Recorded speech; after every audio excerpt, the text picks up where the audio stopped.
les bendiga a todos. En uno de los 10 mandamientos, Éxodo capítulo 20, el verso 12, si no me equivoco, dice: honra a tu padre y a tu madre. Y Jesús lo repite y dice que este es el primer mandamiento con promesa.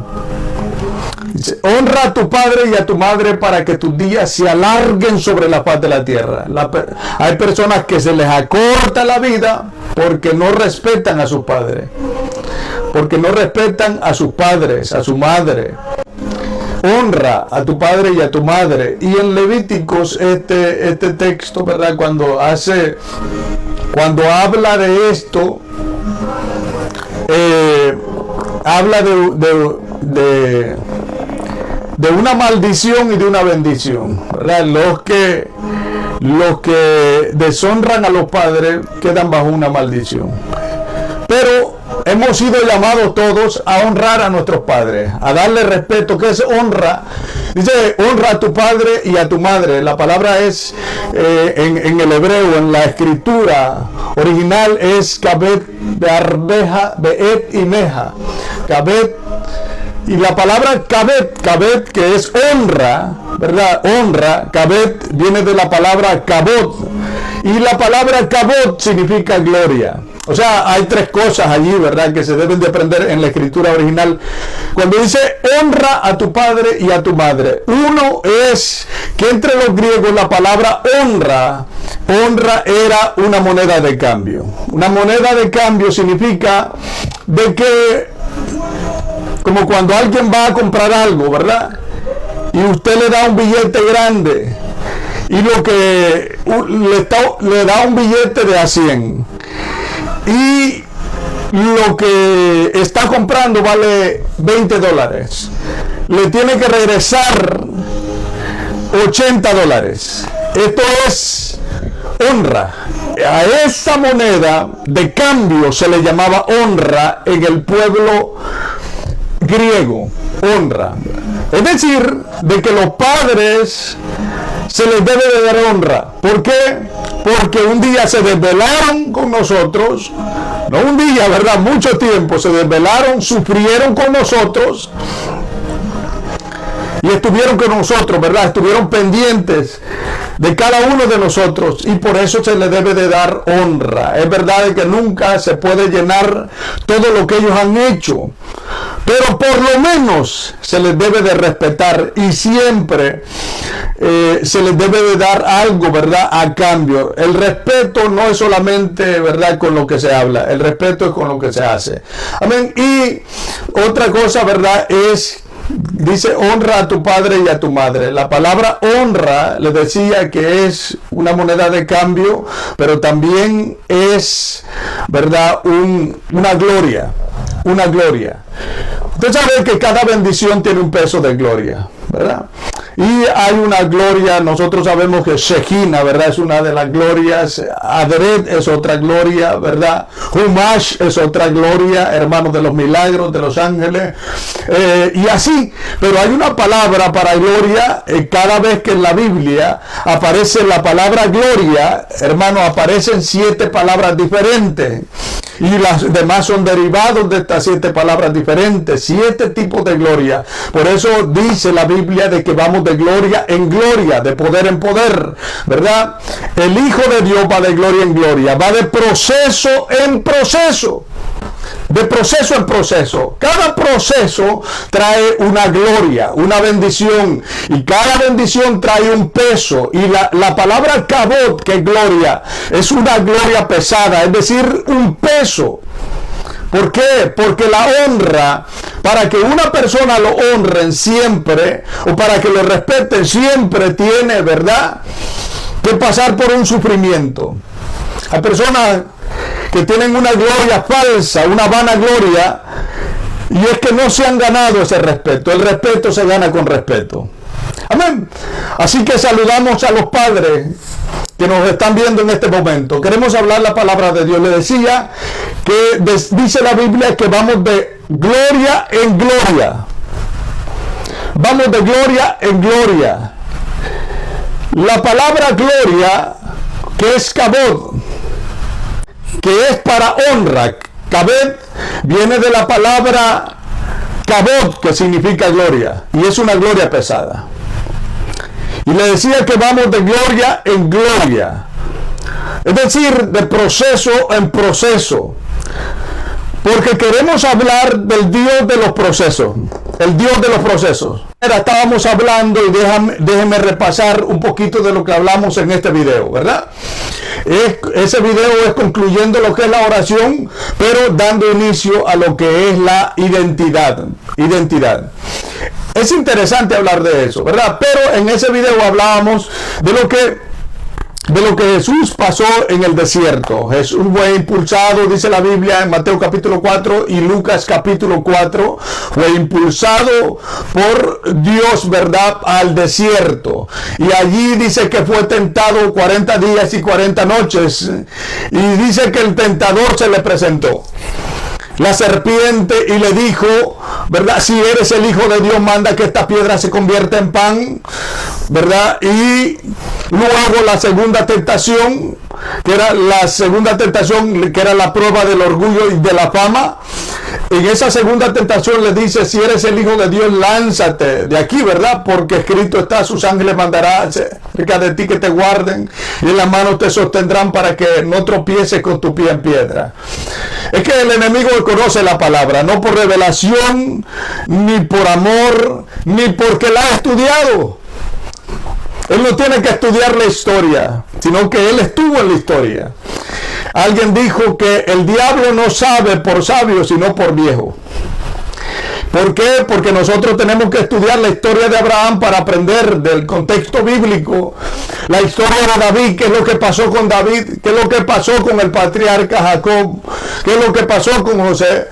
Pero Satanás no lo debe de hacer, no debe de estudiar. ¿Por qué? Porque él estuvo allí, él fue quien tentó a Abraham, él fue quien tentó a David, quien tentó a Moisés, quien tentó a todos, ¿verdad? Y ellos salieron victoriosos. Y nosotros de igual manera debemos de salir victoriosos en todas las pruebas. Dios pasa al cristiano en pruebas, y es necesario la prueba. La prueba de Jesús en el desierto, mi hermano, la prueba de Jesús en el desierto, la palabra prueba, fíjese, no es como la palabra griega, ¿verdad? La palabra prueba tiene que ver con la adversidad. Si no hay adversidad, no hay prueba. Y a veces esa adversidad, escuche, esa adversidad se presenta como una tentación. La teología occidental se inventó, no, que la tentación es una y la prueba es otra, ¿verdad? Bueno, nosotros sabemos, ¿verdad?, que la obra de Satanás es destruir a los hijos de... quiere destruir a los hijos de Dios. Pero la obra de Dios en la prueba es, ¿verdad?, que nos quiere dar forma. Nos quiere hacer crecer en una prueba, como una prueba objetiva, un examen, un test, en un salón de clases, ¿verdad? Así mismo. Pero la adversidad, la palabra prueba es la misma adversidad. Pero la palabra adversidad viene de adversario. Y la palabra adversario en el hebreo es hasatán. Por eso usted va a ver de que Jesús ya tenía la unción, fue bautizado en el Espíritu Santo en el Jordán, ya tenía toda la sabiduría y el conocimiento. Hermano, hay gente que dice, ya tengo la sabiduría, voy al ministerio, y regresan cabizbajo. Ya tengo la unción. No, Jesús ya tenía la sabiduría, ya tenía la unción, y ya tenía el bautismo del Espíritu Santo. Pero le faltaba una cosa: ser aprobado por Dios en el desierto. Y en el desierto, a quien Dios usa es al mismo hasatán, adversario. Por eso se llama adversidad la prueba. Adversario. Si la persona llega a cruzar esa barrera de adversidad, si logra llegar al otro lado de la adversidad, puede tener la bendición de Dios. Esa bendición es una gloria, por eso vamos de gloria en gloria. Pero esa adversidad tiene otro nombre, es un proceso. El apóstol Pablo dijo, para mí el morir es Cristo, para mí el vivir es Cristo y el morir es ganancia. Aún la muerte para los hijos de Dios es ganancia. Mi hermano, y todos tenemos que pasar una adversidad. Así que debemos de ser sensibles en cuanto a lo que es el Dios de los procesos. Dios es un Dios de procesos. Y el Satán en el desierto, cuando llegó y le dijo, Señor, que se lanzara del pináculo más alto del templo, en medio de la adversidad. Adversidad viene la palabra adversario, le decía que significa Satán. Y se le presentó a Jesús y le dijo, lánzate del pináculo más alto del templo. En ese lugar enfrente se esperaba que se manifestara el Mesías. Muchos esperaban de esa manera porque así se había enseñado. Y muchos se ponían a orar enfrente del pináculo más alto del templo. En ese lugar fue muerto Santiago cuando él le dijeron, niega a Jesucristo como el Señor y Salvador. Y allí Santiago, estando frente y apuntando, lo estaban apuntando con lanza los guardias romanos. Y él estaba a la orilla del pináculo más alto del templo. Y cuando lo amenazaron, te vamos a lanzar de aquí si tú no declaras que Jesús, al que tú has predicado como el Mesías, si no lo niegas ahora delante de toda esa gente, niégalo, porque tú eres un hombre de influencia. Y si tú dices que él no es el Mesías, todos ellos no van a creer que también él es el Mesías. Y de esa manera lo estaban apuntando con lanzas. Y él estaba allí a la orilla del pináculo más alto del templo. Y le dijeron, niega a Jesús como Señor y Salvador, como el Mesías de Israel. Y él dijo, cuando levantó sus manos para gritar, él dijo, Jesucristo es el Mesías. Jesucristo es mi Señor y mi Salvador. Cuando él hizo eso, lo lanzaron hacia abajo y cayó muerto. Allí murió el hermano del Señor, Santiago. Pero allí, en ese momento que el Satán, el adversario, en la prueba, lleva a Jesús y le dice, lánzate de allí. Mira cuánta gente se pone a esperarte. Aunque era una batalla en el mundo espiritual, pero todo lo que ocurre en el mundo espiritual viene a luz y a manifestación en el mundo físico.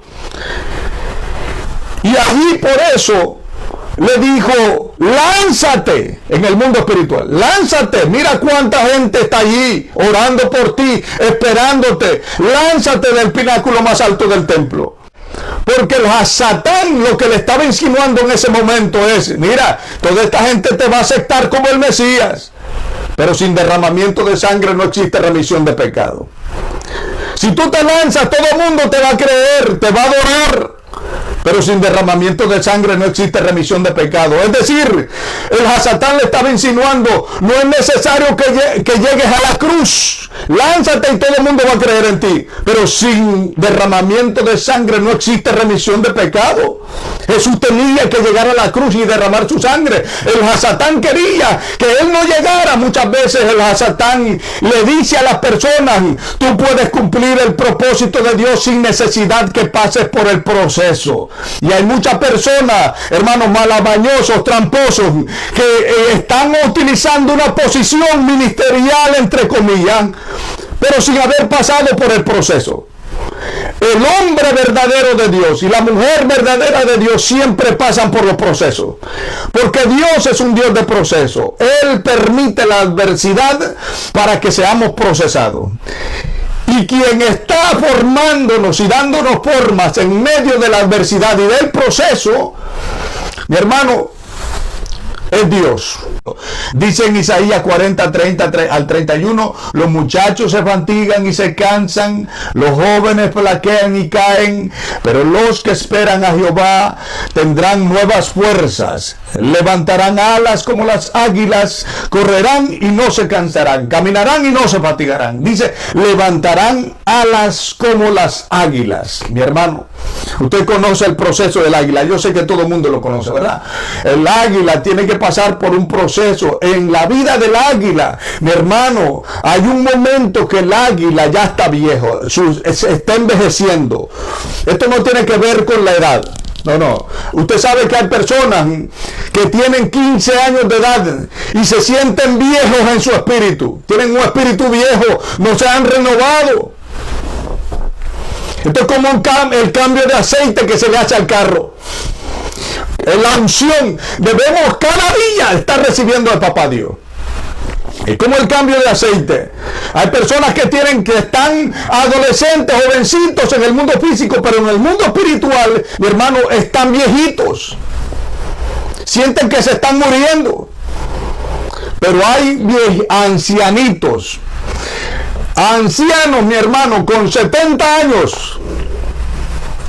Ancianos con 80 años. Ancianos con 60, 50 años, mi hermano. Y se sienten con un espíritu fortalecido en Dios. No importa que se pase por el proceso, por uno y otro proceso, como dice el apóstol Pablo, aunque este cuerpo físico se vaya desgastando, pero el hombre interior se va fortaleciendo. Es decir, se va rejuveneciendo, va agarrando la vida de Dios, el shalom de Dios, el hayim de Dios, el poder, la fuerza de Dios. Mi hermano, y así es, ¿verdad? Por lo tanto, esto no tiene nada que ver con la edad. Así que cuando hablamos que el águila llega un momento en su vida en que él ya se siente viejo, envejeciendo. Él tiene que tomar la decisión, o se queda a morir donde está, o alza su mirada hacia el cielo, alza su mirada a las alturas, como decía el salmista David, llévame a la roca que es más alta que yo, pondrá mis pies sobre la roca. Fíjense, cuando el águila siente que se muere, su garra ya no le sirven, su pico ya no le sirve, su visión ya no le sirve, su plumaje está demasiado pesado y viejo que ya no le sirve, tiene que tomar una decisión, o se queda a morir donde está, o saca fuerzas para hacer un esfuerzo, hermano, un esfuerzo, hace un esfuerzo grande para subir a las alturas, a las rocas, donde allí va a comenzar un proceso de revestimiento. Donde comienza, ¿verdad? Con su pico comienza a arrancarse, comienza a golpearse el pico, hermano, en la roca, comienza a golpearse y a golpearse y a golpearse hasta que se le cae el pico. Pasan los días y es un proceso de dolor, hermano, pero el pico le crece nuevo. Y cuando lo tiene nuevo, con ese pico nuevo comienza a arrancarse las plumas y se comienza a arrancar todo el vestuario viejo que tiene. Y hermano, por eso dice la Biblia de que nos revistamos del nuevo hombre, que desechemos el viejo hombre y que nos revistamos del nuevo hombre creado según la palabra de Dios y según Cristo. Y dice que el águila comienza a arrancarse todas las plumas. Y cuando él se ha arrancado todas las plumas, entonces le duele mucho. Le arde mucho, es un proceso de dolor, es un proceso de sufrimiento para el águila, pero comienza a echar sus plumas nuevas y cuando las tiene nuevas, mi hermano, también, ¿verdad? Bota las garras y le crecen nuevas, le crece todo el plumaje nuevo, todo su vestido, su vestimenta nueva, parece un águila joven, muy rejuvenecido, se rejuvenece en Dios y de esa manera puede volar a las alturas. Por eso dice la Biblia de que los que esperan al Señor, dice, recibirán, los que esperan a Jehová, dice, tendrán nuevas fuerzas, levantarán alas como las águilas. Qué bueno, mi hermano. Muchas veces cuando nos encontramos en medio del dolor, en medio de la situación, es el momento, mi hermano, que busquemos la roca que buscó David, la roca que buscó José en medio de su revestimiento, en medio de su proceso. ¿Por qué? Porque Dios es un Dios de proceso. Dios nos pasa por el proceso con el único propósito de que crezcamos, que busquemos su presencia. Los hijos de Dios buscamos la presencia de Papá Dios. En medio del dolor y en medio del sufrimiento buscamos la presencia de Dios. Mi hermano, así como dijo David, ¿verdad? Alzaré mis ojos a los montes, a las alturas. ¿De dónde vendrá mi socorro? Mi socorro viene de Jehová, quien hizo los cielos y la tierra. No dará mi pie al resbaladero, ni se dormirá el que me guarda, el que guarda a Israel. Dios es un Dios de proceso, mi hermano, y así como permite que el águila pase por un proceso, pero tiene que remontarse a las alturas para ser procesado, para ser revestido en Dios. La roca, mi hermano, es un momento de oración. La roca es Cristo Jesús, la presencia del Señor. Dios es un Dios de procesos. Mira el proceso de la oliva en Marcos 14:36, y decía, esto es Jesús, decía: Abba Padre, todas las cosas son posibles para ti. Aparta de mí esta copa, mas no lo que yo quiero, sino lo que tú, Señor. Fíjense lo que le está diciendo: aparta de mí esta copa, mas no sea lo que yo quiero. Mas no lo que yo quiero, sino lo que tú. Es decir, lo que tú quieres, Señor. Fíjense el sometimiento, el grado y el nivel de sometimiento en que está el Hijo de Dios. Él sabe, él es la profecía viviente, él sabe que se acerca el momento en que su cuerpo iba a ser triturado. Usted sabe que en el lugar donde está en ese momento se llama Getsemaní. Getsemaní es un huerto que está en el monte de los olivos, el huerto del Getsemaní, y en ese lugar él se arrodilla buscando la presencia de Dios. Él siente el dolor, el sufrimiento muy cerca. Él está siendo quebrantado por dentro. Ha llevado a sus discípulos que oran con él, pero él está solo. Los discípulos están dormidos. Él llega, se retira a un tiro de arco, dice la Biblia, y los deja orando, y cuando regresa dice que estaban dormidos. La segunda vez regresa y los encuentra dormidos. Muchas personas están dormidos, no están orando, no se están metiendo en la presencia de Dios, están dormidos. Así como dice la Biblia que hay 5 vírgenes prudentes con aceite, pero hay 5 vírgenes insensatas que se durmieron, cabecearon, les faltó el aceite, y cuando quisieron conseguir aceite ya era demasiado tarde. Viene un momento que las puertas se van a cerrar y va a ser muy tarde. Este es el momento en que podemos buscar de la presencia de Dios y llenarnos del aceite del Espíritu Santo. Y hermano, en el momento del proceso, en el momento de la situación, Jesús estaba en el huerto del Getsemaní. Getsemaní significa prensa de olivos. Una prensa de olivos, literalmente así, eso significa en el arameo. Prensa de olivo en el arameo. Prensa de olivo.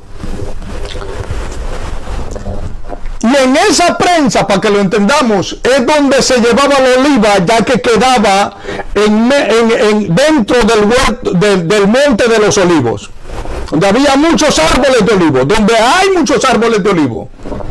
Hay árboles que tienen más de 2000 años allí, todavía. Hermano, y el monte de los olivos, al huerto donde Getsemaní, huerto del Getsemaní, la palabra Getsemaní le decía, significa piedra, prensa. La prensa era un molino, el molino de la oliva, el molino del olivo. El molino no era como las piedras que hoy en día, ¿verdad?, se conservan en los pueblos allá, ¿verdad?, por donde de donde yo soy. Una piedra de moler de este tamaño, ¿verdad? Y se muele la masa en la piedra de moler. Se aplasta la masa. No. Cuando se habla de una piedra de molino, de un molino, de una prensa, del aceite del molino, en este caso, estamos hablando de una piedra, hermano, por lo menos de 2 metros. Habían prensas que se movilizaban con bestias, hermanos, para moler ciertos granos.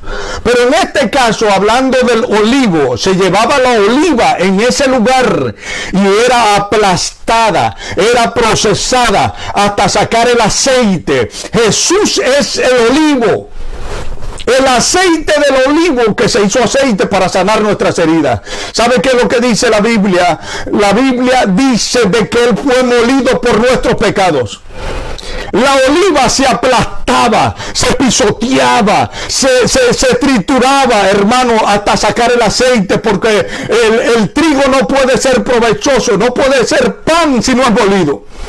El trigo no puede ser pan si no es molido. La uva no puede ser vino si no es procesada. Así tampoco el olivo no puede ser aceite si no es procesado, si no es aplastado, si no es triturado. Y de esa manera Jesús fue el olivo simbólicamente que llegó al Getsemaní, se arrodilló y él estaba sintiendo esa fuerza, esa prueba tan fuerte dentro de su alma, y aparentemente con sus discípulos que lo ayudaran a orar, pero ellos estaban durmiendo. Muchas veces tú sientes, estás con muchas personas a tu alrededor, pero te sientes que estás solo.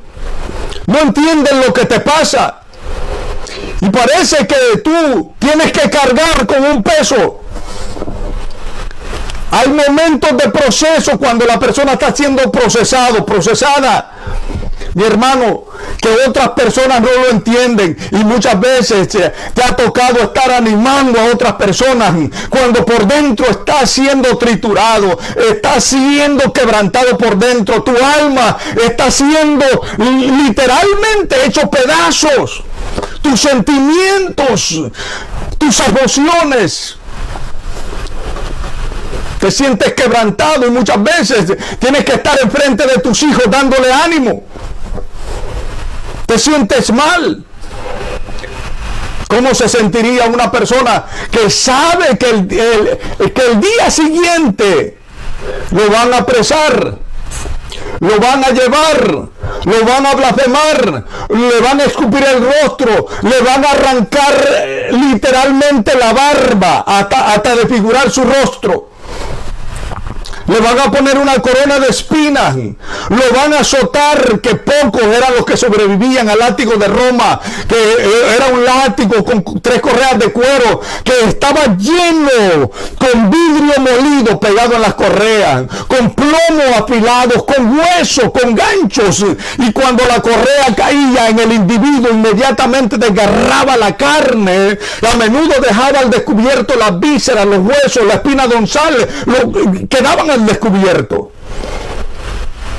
Muchas personas no podían sobrevivir y pasar por ese proceso. Jesús lo pasó. Él dijo: déjame pagar lo que le debe, déjame pagar lo que tú debes, lo que esa hermana o ese hermano debe. Yo lo voy a pagar en mi cuerpo. Sin embargo, era demasiado el dolor que él tuvo que soportar, que le dijo al Padre: si quieres, pase de mí esta copa. Pero en otras palabras, mas no se haga mi voluntad, sino más bien se haga tu voluntad. Hay procesos de dolor, hay procesos de quebranto, hay procesos de sufrimiento, hay procesos que aunque usted los quiera evitar, no los va a poder evitar, porque forman parte, mi hermano, de tu proceso, forma parte del ministerio al que vas a llegar. Tú no puedes ser sensible al dolor ajeno sin antes haber pasado por ese dolor con el cual vas a tratar con otras personas.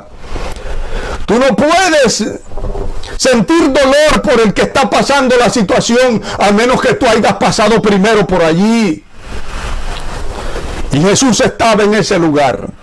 En ese lugar cayó sobre él el pecado de la humanidad.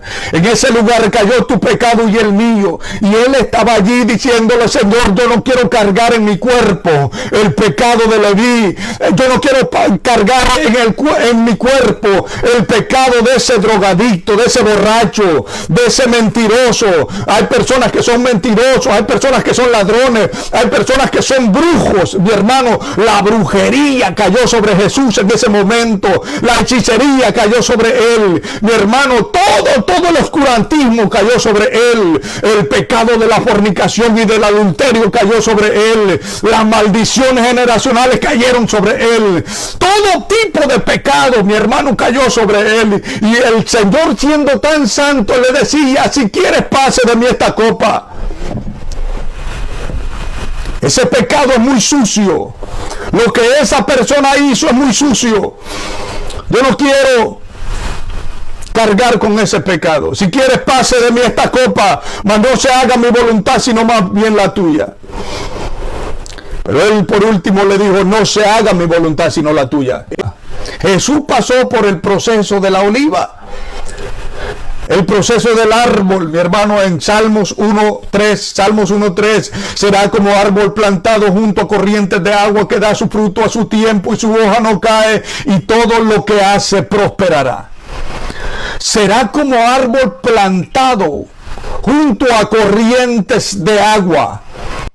Sin embargo, sabemos que hay diferentes tipos de corrientes. Y dice este versículo que da su fruto a su tiempo y su hoja no cae, y todo lo que hace prosperará. ¿Por qué dice que da su fruto a su tiempo?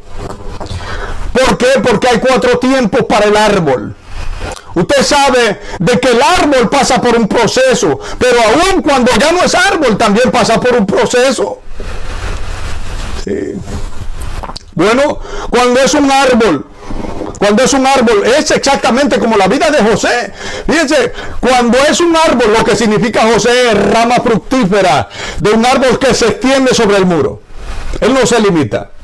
Rama fructífera es José. Bueno, el árbol tiene que pasar un proceso. Por eso dice aquí que da su fruto a su tiempo, porque hay 4 tiempos. Yo sé que hay muchos lugares donde no se ven marcados estos tiempos, pero aquí sí se ve marcado. Se ve marcado el verano. El verano se ve muy marcado, bien bonito, está caliente. Se ve bien marcado el otoño cuando empieza el frío y todos los árboles comienzan a pintarse de sus hojas. Anaranjado, se pinta de un atardecer. Luego está el invierno. El invierno se hace blanco y muchas veces cae nieve, ¿verdad? En el invierno es donde los árboles, mi hermano, aparentemente se van secando y se les empiezan a caer todas las hojas desde el otoño. Pero en el invierno se queda sin ninguna hoja. Hay árboles que se quedan sin hojas. Las hojas representan los dones. Las hojas representan el talento. Las hojas representan bendiciones. Las hojas representan, mi hermano, representan gloria. Pero Dios te va a tener que quitar la gloria terrenal si quieres la gloria celestial. Esto es gloria por gloria. Es un cambio de identidad. Me das lo que tú eres y yo te voy a dar lo que yo soy. El Señor quiere darnos de su vida. La vida de nosotros debe muchas facturas en el mundo espiritual. La vida de Cristo Jesús. La vida de Cristo Jesús no debe nada. Cuando es de Cristo estamos haciendo un cambio. Cuando nos comenzamos a llenar de Dios, estamos haciendo un cambio, mi hermano, en el mundo espiritual.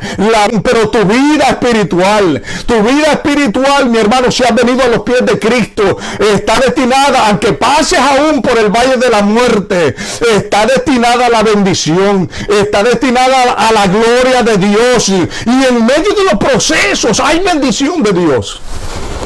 Hay bendición de Dios esperando por ti. Por eso es necesario que vayamos de gloria en gloria, de poder en poder, es decir, de proceso en proceso.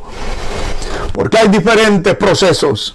Y el proceso en este momento, el árbol tiene 4 tipos de tiempo, que da su fruto a su tiempo.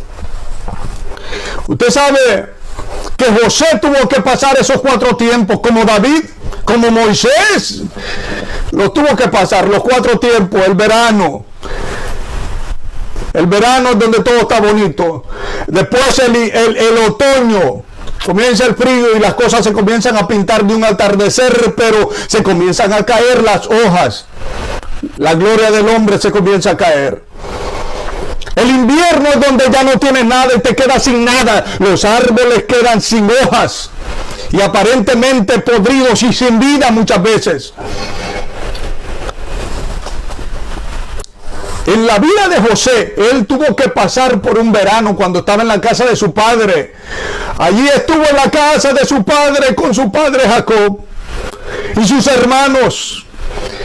Y allí, mi hermano, estuvo todo bien chévere, como decimos, ¿verdad? En muchos lugares. Bien tranquilo. Pero hubo un momento que se le llegó el tiempo del otoño a la vida de José. El otoño, ¿cuál es el otoño? Comenzó cuando Dios le dio, y es por eso Dios es el que te lleva, como Jesús fue impulsado al desierto, a la adversidad, al proceso. Así mismo Dios es el que te lleva y te mete al proceso. ¿Por qué? Porque el otoño de José comenzó cuando Dios le dio una visión nocturna, es un sueño profético. Y él comenzó a ver que 11 estrellas se postraban a él y el sol y la luna se postraban a él. Y él lo contó a sus hermanos, cometió el error de contárselo a sus hermanos. Después Dios le dio otro sueño y vio que habían 11 manojos de trigo, ¿verdad? Y su manojo estaba firme, mientras que los otros 11 manojos se postraban delante del suyo. Y él lo contó a su papá y a su mamá y le dijo, ¿pero qué es esto?, dijo Jacob. ¿Acaso tu madre y yo nos vamos a postrar delante de ti? Sus hermanos, en otras palabras, le comenzaron a decir, se te subió a la cabeza, niño, ¿qué es lo que estás pensando? Eres el menor de la casa del padre. Eres el menor, el más pequeño. Aquí el de la bendición y el de la túnica. La túnica, para que lo entendamos, era para el primogénito, para el príncipe. La túnica de colores era dada al primogénito. Era el que llevaba la doble porción. Y le dijeron, aquí no, en otras palabras, aquí el que tiene que ganarse la túnica y la doble porción y la bendición del primogénito es Rubén. Después de Rubén está Simeón, después está Leví, después está Judá. Pero tú, ¿quién eres? Tú eres el último. Y lo que dijeron es, papá lo cobijó, se le murió la mamá, lo cobijó con una túnica de colores, pero esa túnica de colores era para Rubén, no era para él. Comenzaron a tenerle envidia, comenzaron a tenerle celos, comenzaron a llevarle hambre. Mi hermano, querían acabar con la vida de José. Y cuando José llega, ¿verdad? Y su padre lo envía a ver qué estaban haciendo sus hijos. Y cuando llega donde están ellos dijeron, allí viene el soñador, vamos a arrebatarlo ahora y vamos a ver qué va a hacer de la vida de él y qué va a hacer de su sueño. Yo no quiero que ese pequeño, en otras palabras, permítame decirlo de esta manera, que ese mocoso gobierne sobre nosotros. ¿Cómo es esto de que papá le dio la túnica de colores a él cuando eso era para otro? Dios bendice a quien quiere bendecir, mi hermano. Aunque a ustedes aparentemente le hayan dicho cosas negativas, mi hermano, si usted se agarra de Dios, Dios bendice a quien quiere bendecir y no le tiene que pedir permiso a nadie. Métase con Dios y va a ver, mi hermano, de que usted va a ser bendecido. Y este proceso, los procesos atraen una bendición. Sí. Vieron, vamos a ver qué va a ser de la vida de él. El otoño de José. La envidia de sus hermanos. Le rompieron la túnica de colores. Pero comenzó el invierno de José.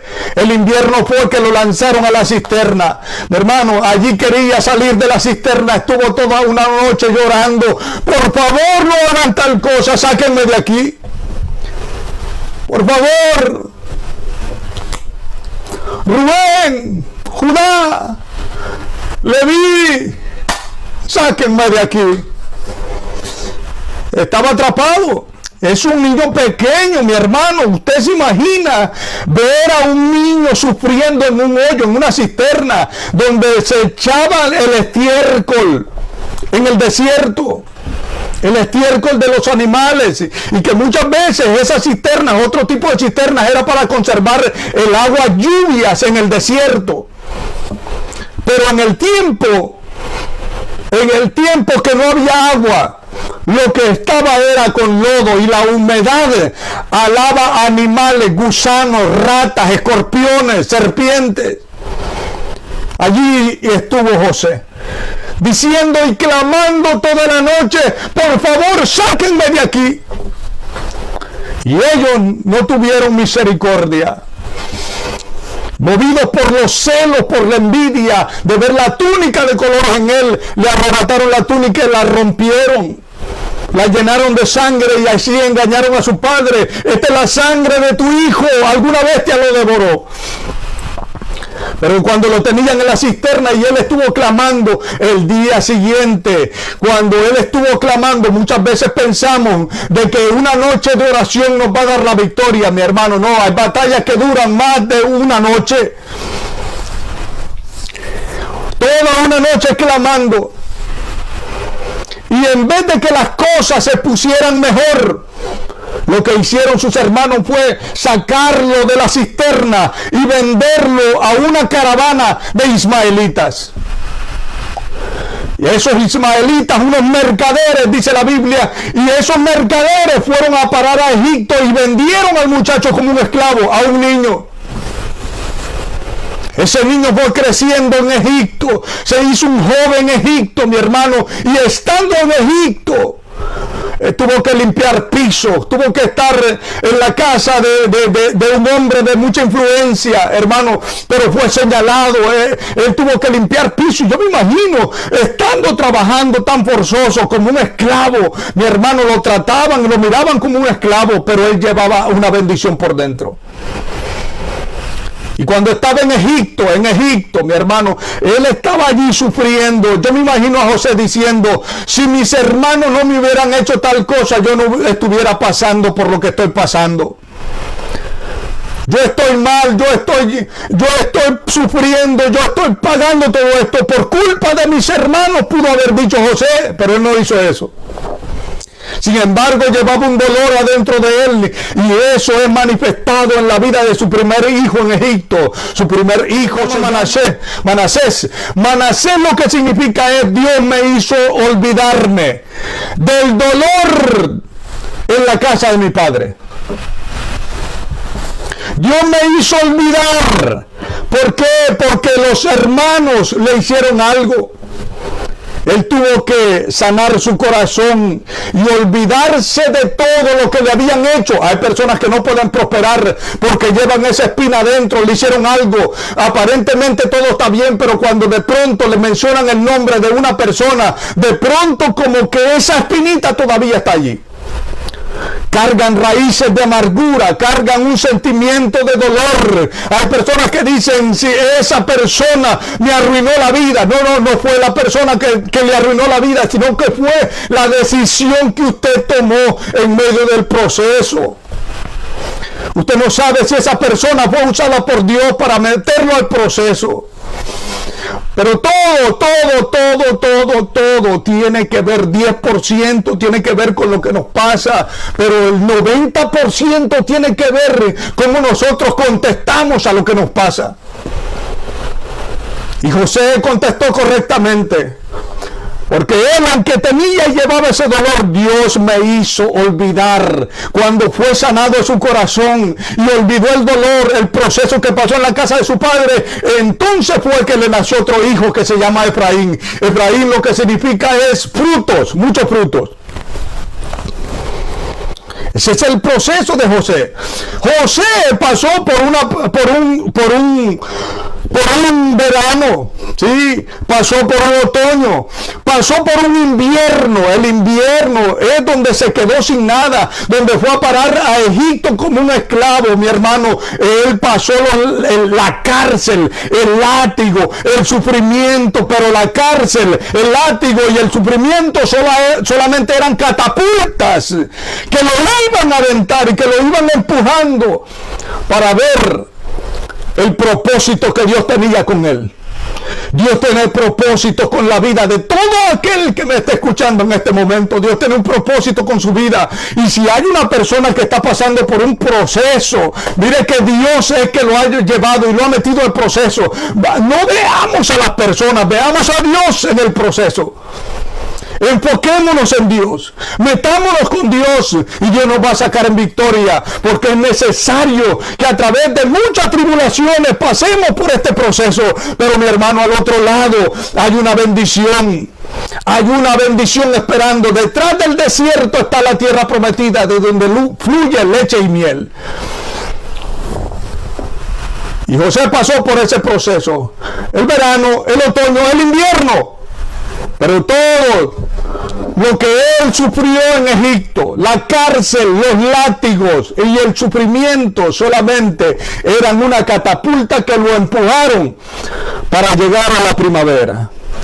La primavera es donde todos los árboles comienzan a florecer. La primavera es donde todos los árboles se comienzan a llenar de vida y de verdor. Comienzan a florecer y a dar fruto. Y por eso es que José se llama, es una rama fructífera que se extiende sobre el muro. Después él fue puesto sobre Egipto, pero tuvo que pasar por un proceso. Hermano, el árbol pasa por un proceso. El árbol pasa por un proceso. El árbol, usted sabe que aun cuando ya no es un árbol, lo tienen que agarrar para llegarlo. Por ejemplo, esta librera, este mueble tuvo que pasar por un proceso. Pero hablando del mueble, como esta mesa tuvo que pasar por un proceso. Hoy en día nosotros vemos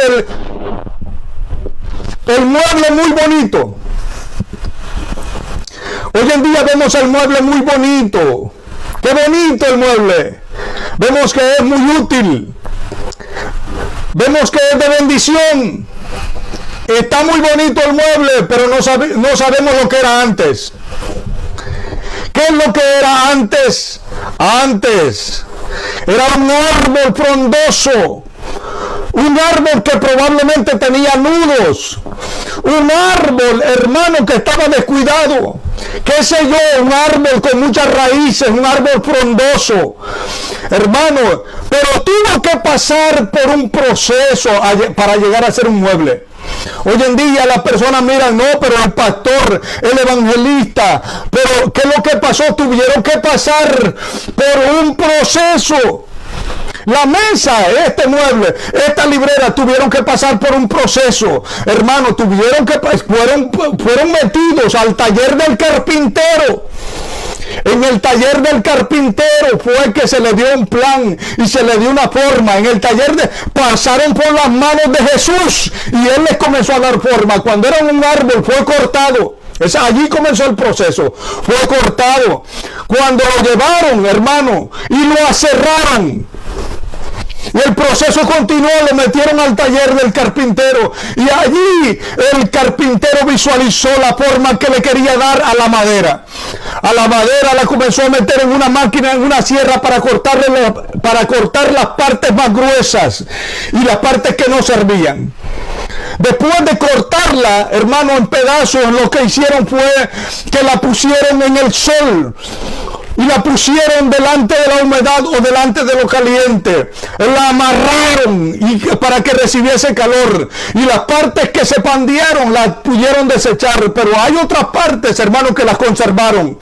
Allí vieron con lo que podían, ¿verdad? Con lo que podían tratar. El carpintero desde un principio visualizó para qué es lo que quería esa madera. y comenzó a formarla como él quería. Comenzó a cortarla, comenzó a cepillarla, hermano, pero hay madera. Usted sabe que cuando están en las manos del carpintero, cuando se les está pasando el cepillo, cualquier carpintero sabe eso, ¿verdad? De que cuando se les está pasando el cepillo, para cepillar la madera, lo que se hace es que mucha madera tiene nudos y se resisten al proceso. Porque cuando el cepillo va cruzando por hay nudos, hermano, donde rebota el cepillo. Hay nudos que son fuertes. Pero Dios, qué bueno. Jesús aquí, el carpintero de carpintero, mi hermano. El hijo del carpintero, él, mi hermano, nos dio forma. Nos dio forma y para él no hay nada imposible. No hay nudo que no sea doblegado delante de él. Entró al taller del carpintero esa madera, la cortaron, la pasaron por la sierra, la pasaron por un cepillo, la pusieron en el calor para que lo pando, lo torcido, lo que se torció fuera desechado, agarraron lo que servía. Después de eso, mi hermano, le comenzaron a meter clavos. Fue un proceso doloroso que si la madera tuviera vida, si pudiera hablar, dijera, ¿qué es lo que me está pasando? ¿Qué es lo que me estás haciendo? Muchas personas en medio del dolor y del proceso le dicen a Dios, Señor, ¿por qué? ¿Por qué a mí, Señor? Y estás en las manos del carpintero, estás en las manos de Jesús, estás siendo procesado, mi hermano, pero después de que le metieron los clavos a la madera y la formaron un mueble, por último le pasaron una mano de tinte, de aceite, de un brillo especial, ¿verdad? Para pintarla, para que quedara bien adornada. Y así fue concluido el proceso. Así cada persona debe de pasar por procesos diferentes en la vida. Qué bendición cuando es Dios que nos está dando forma. Mi hermano, qué bueno cuando Dios nos está dando forma. No nos resistamos al proceso de Dios porque Él quiere lo mejor para nosotros.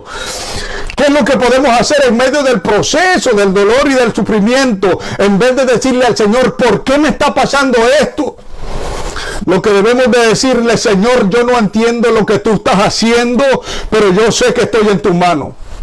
Y dice tu palabra que lo que está en tu mano, nada ni nadie lo puede arrebatar. Señor, yo no sé qué es lo que tú estás haciendo, pero Señor, yo estoy en tu mano. No sé qué es lo que tú estás haciendo, Señor, en mi vida, en mi familia. Pero yo sé, Señor, de que tú quieres lo mejor para mí. Rindámonos al proceso de Dios y Él sacará lo que quiere sacar de nosotros.